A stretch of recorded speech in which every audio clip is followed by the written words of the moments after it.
मग ते तू फोनवर सतत बोलत असतोस ते कोणाशी असतं? ती माझी बायको. ती तिच्यासोबत राहतो हा, तिच्याशी इथे येऊन पण फोनवर बोलत नाही, काय असतो. होतं सध्या सिरियलमध्ये हे मस्त वागत नाहीयेत एकमेकांशी, पण मुळात ऑफ कॅमेरा खूप मस्त आहेत हे दोघं. अश्विन आणि प्रिया माझ्यासोबत आहेत. खूप स्वागत दोघांचं आणि खूप क्यूट दिसत आहे. इथे मस्त बसला आहेत. मी लांबून बघत होते, इतके क्यूट दोघं दिसत आहेत. काय मग है ना? मी तिला बघ रोज डेचं इकडे रोज पण दिले, तिकडे दाखव त्यांना. हे बघ इकडे रोज सदा फुल डे. हे रोज रोज नाही. हे रोज रोज नाही मिळत कारण हे सदा फुल डे आहे. हा. आई. कॉलेजमध्ये असताना हे डेज खूप सेलिब्रेट आपण नाही तरी आपण म्हणजे करायचे की असं आज रोज डे आहे वगैरे. माहिती आहे कोणाचे प्रेमपत्र पोचवलेत कॉलेजमध्ये असताना किंवा कोणाच्या थ्रू माझ्या मित्राने तुला विचारले असं झालंय ग्रुपमध्ये? नाही पण हे माझ्या बाबतीत झालंय की ज्या मुलीला मी आवडत होतो त्या मुलीने कोणातरी मुलाला सांगून तो मुलगा माझ्यापर्यंत असा आला होता की असं सांगत की अरे तिला तू आवडतो आणि असं असं सगळं आहे तर तुझा काय विचार आहे. म्हटलं काय विचार आहे म्हटलं मी ओळखत पण नाही म्हटलं तिला. ते क्लासमध्ये होती पण असं काय इंटरॅक्शन वगैरे काहीच नाही. असं ते असं माझ्या बाबतीत झालं. मी असं कोणासाठी मग केल्याचं असं आठवत नाही. मग पुढे काय झालं? काय नाही यार असं काही विशेष नाही ये यार. पण तेव्हा मी असा हे जपून वापरावे लागतील. नाही काय नाही. मी तिला सगळं सांगितलंय बाई काय मला कोणी काय दिलंय काय. मग ते तू फोनवर सतत बोलत असतोस ते कोणाशी असतं? ती माझी बायको. ती जिच्याशी मी 3 मला वर्ष हे आधी गणित लग्न केलं कधीच ती. नाही कळलंय की जिच्यासोबत राहतो हा, तिच्याशी इथे येऊन पण फोनवर बोलत नाही, काय होतं असतो. मी तुला सांगतो. माझी बायको जाते क्लिनिकला. ती डॉक्टर असल्यामुळे ती क्लिनिकला जाते. ती रात्री येते 8:30ला. मी इथनं गेलो की आम्ही 8:30ला भेटलो समजा तर आम्ही झोपेपर्यंत आमच्याकडे 3च तास असतात. ठीक आहे.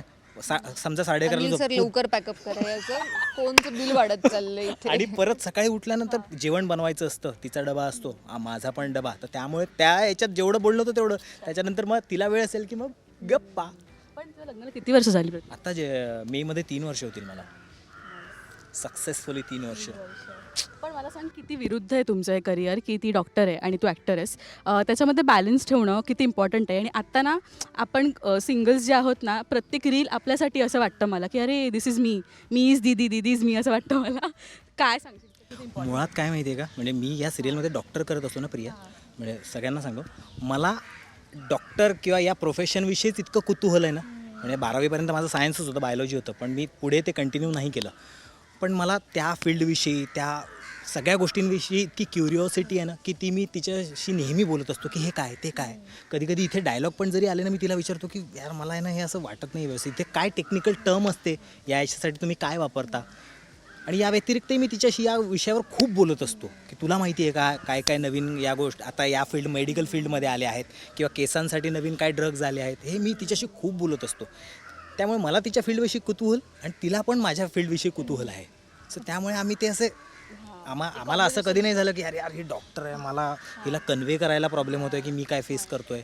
आणि तिला पण तो प्रॉब्लेम येत नाही कारण तिला असं वाटतं की हा समजून घेतो आहे किंवा याला बेसिक गोष्टी तरी माहिती आहेत की या प्रोफेशनविषयी. सो त्यामुळे ते असं हां. आणि एकमेकांच्या प्रोफेशन विषयी मला असं वाटतं की हा रिस्पेक्ट असणं कधीही चांगलं. म्हणजे कुठलंही प्रोफेशनचं असेनात, कारण आपण समोरच्याच्या प्रोफेशनला जर कमी लेखायला लागलो तर आपसुकती एक दरी निर्माण होते आपल्यात. सो टचवूड ही चांगली गोष्ट आहे.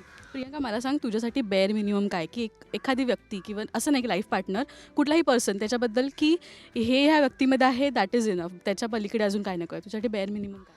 सो बेअर मिनिमम नाही आहे माझ्यासाठी काही. माझ्यासाठी खूप मोठी लिस्ट नाही आहे पण छोटी का असेना त्यातलं सगळ्यात ठळक मुद्दा हा आहे की प्रामाणिकपणा. म्हणजे टू बी व्हेरी ऑनेस्ट, प्रामाणिकपणा is the key to any relation. की जर ती व्यक्ती प्रामाणिक नसेल तर त्याच्याकडे पैसा असू देत, तो माझ्यावर कितीही प्रेम करू देत, मग ते खूप कॉम्प्लिकेटेड होतं आणि मी कॉम्प्लिकेटेड रिलेशन्समध्ये अजिबात खुश नसते. तुला आता उत्तर मिळालं असेल ना का हा सारखा फोनवर बोलतो ते? हो हो. एवढे असतात. खरं आहे. माझ्याकडे खूप आहे आमच्याकडे बोलायला. मला माझ्या बायकोसोबत बोलायला माझ्याकडे इतके टॉपिक आहेत ना. तू आत्ता जरी म्हटलं की फोन कर आणि बोल, मी बोलू शकतो. इतके विषय आहेत बोलायला आमच्याकडे. सर म्हणजे टचवूड ही इतकी चांगली गोष्ट आहे की तुमच्याकडे बोलायला खूप असणं ही मला वाटतं की खूप चांगली गोष्ट आहे. कारण त्याच्याने कम्युनिकेशन छान कारण राहतं. आम्ही आता फक्त तिचं मेडिकल फील्ड आणि माझं ॲक्टिंग फील्ड हे नाही.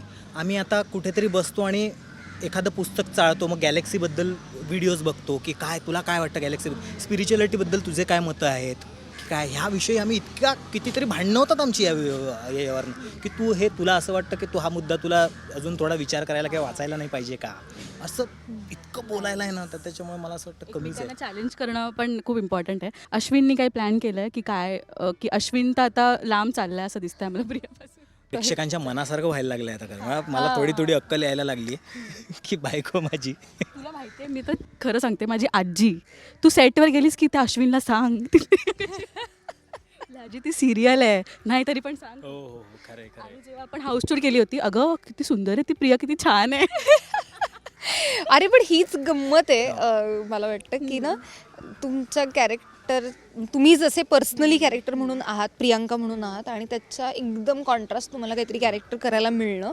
आणि ह्या रिलेशनमध्ये सुद्धा, म्हणजे अश्विन आणि प्रियाच्या रिलेशनमध्ये सुद्धा मला ह्याच गोष्टी आवडतात की तो बावळट नाही आहे, किंवा लोक जे त्याला शिव्या घालत होते इतके दिवस, इट इज बिकॉज शुअर की तो चांगला आहे हे लोकांना कळत होतं, आणि एक चांगला माणूस फसतोय एका वाईट माणसामुळे.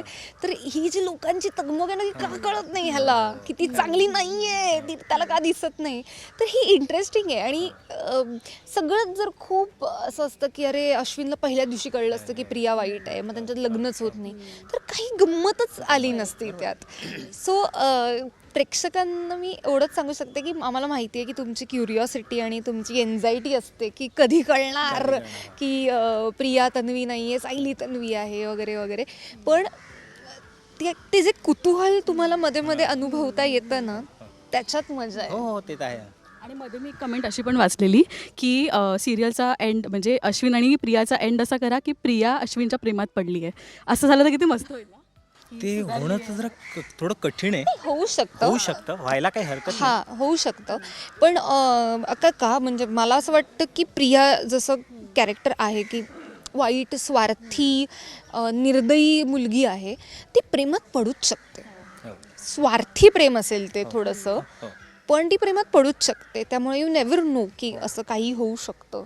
आणि अश्विन पण तेवढा आहेच की त्याचं आधीचं पण हार्ट ब्रेक किंवा त्याचं जे प्रेम होतं ते इतकं डीप होतं की तो एखाद्या व्यक्तीच्या जाण्याने इतका हे होऊ शकतो, म्हणजे त्याच्यात प्रेम करण्याची ती टेंडन्सी आहेच ऑलरेडी. त्यामुळे तो स्वतःच्या प्रेमाने तिला जिंकू शकतो, तिचा वाईटपणा कमी पण करू शकतो, may be, you never know.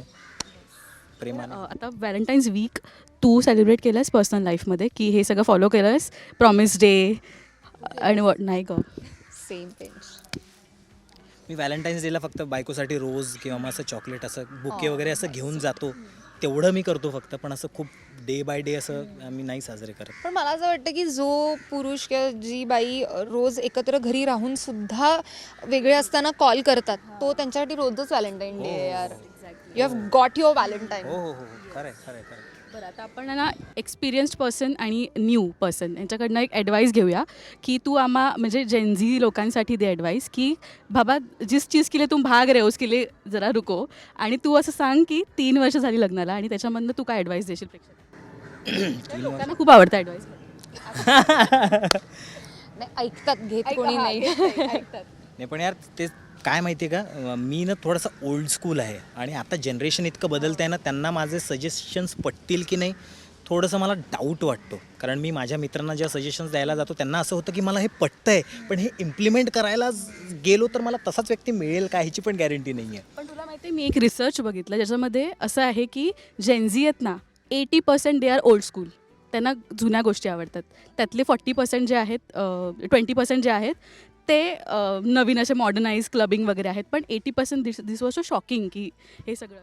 पण मला इवन असं वाटतं ना की आत्ता हे जे टर्म्स येत आहेत जेनझीच्या बाबतीत, रिलेशन आणि जेनझीज ह्यांना घेऊन, मला वाटतं की ह्या गोष्टी आपल्याकडे आधीपासून होत्या, त्याला फक्त टॅग्स आले आहेत. सो तसं बघायला गेलं तर हे आपल्याकडे पण होतं, फक्त आपण त्याला काही असे सिच्युएशनशिप वगैरे देत नव्हतो किंवा असं काहीतरी जे काही त्यांची टर्म्स असतात ते देत नव्हतो. पण मला वाटतं हे इमोशन्स आणि हे सगळं होतंच की ज्याला आपण ॲक्च्युली फक्त नाव ठेवायचो, आणि ते आता ते फक्त अपफ्रंटली मान्य करतात की हो आम्ही काय सिच्युएशनशिपमध्ये आहोत किंवा काय जे काय आहे ते. हां, जायलाच नको त्या ह्याच्यात. हो हो ॲक्च्युली हो हो जेन्युइनली मला बोलताही येत नाही हो, ते करूही शकत नाही. करूही शकत नाही. आता ना म्हणजे असं झालं तर खूप मजा येणार बघायला की प्रियाच प्रेमात पडली अश्विनच्या, कारण अश्विन इतका गोड आहे यार माणूस म्हणून आणि ओव्हरऑल. पण मजा येईल असं बघायला आणि प्रियासुद्धा तडका लावणार आहे. So thank you guys. तुम्हाला जे जे हवं होतं ना बघायला ते सगळं तुम्हाला बघायला मिळणार आहे. डेफिनेटली आमचं टार्गेट असणार आहे की म्हणजे माझं टार्गेट असणार आहे. ते लग्न झाल्यावर असं आपलं असतं ना, तुझं माझं हे असं आहे, प्रिया पण प्रेम केलं तरी अश्विनकडून तसं व्हायला पाहिजे ना. तर पण तुम्हाला छान तुमच्या आवडत्या जोडप्याकडून त्यांच्यात प्रेम पाहायला मिळणार आहे. लोकांना ते पाहायला खूप आवडतं आणि तेच तुम्हाला बघायला मिळणार आहे. त्यामुळे अजिबात चुकवू नका. खूपच मजा. आणि अश्विन आता सुधारतोय त्याच्यामुळे तेही बघा. त्याला शिव्या देऊ नका, मला घाला शिव्या. त्याला घालू नका शिव्या. असं बघायला का आवडतं आणि बायका त्यांच्या नवऱ्यांना पण सांगतात बघा शिका काहीतरी रोमॅन्स का असतं ते. हो अगदीच. So आता मी इथून रजा घेते, पण इथे मस्त त्यांचे क्यूट व्हिज्युअल्स तुम्ही बघा, मस्त दिसतात क्यूट इथे असं पारावर. सो थँक्यू, बाय, मी जाते आता. बाय.